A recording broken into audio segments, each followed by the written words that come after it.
How can you save scanned documents from the Files app to the Photos app on iPhone? Let's talk about it. If you're new on this channel, make sure you subscribe so you never miss anything important.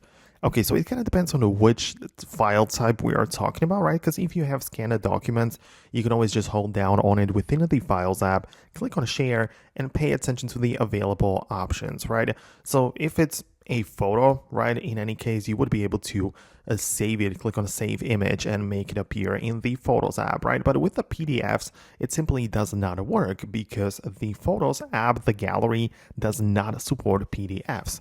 So there are some workarounds which we can utilize.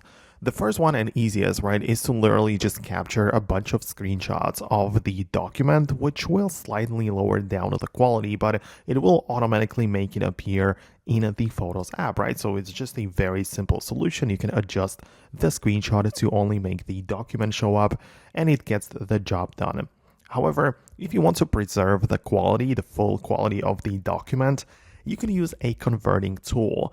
There are plenty of them available online, as well as apps are available to do this, but you essentially upload your PDF files to this service, which will convert them to a PNG or a JPEG file, which is supported in the Photos app, right? So you can perform this kind of conversion to make sure that the quality is preserved and that you actually save the documents to the Photos application. So that's how it works. These are the options we have. Let me know what you think below. Most definitely subscribe for more tutorials and videos like this one, and I'll talk to you later.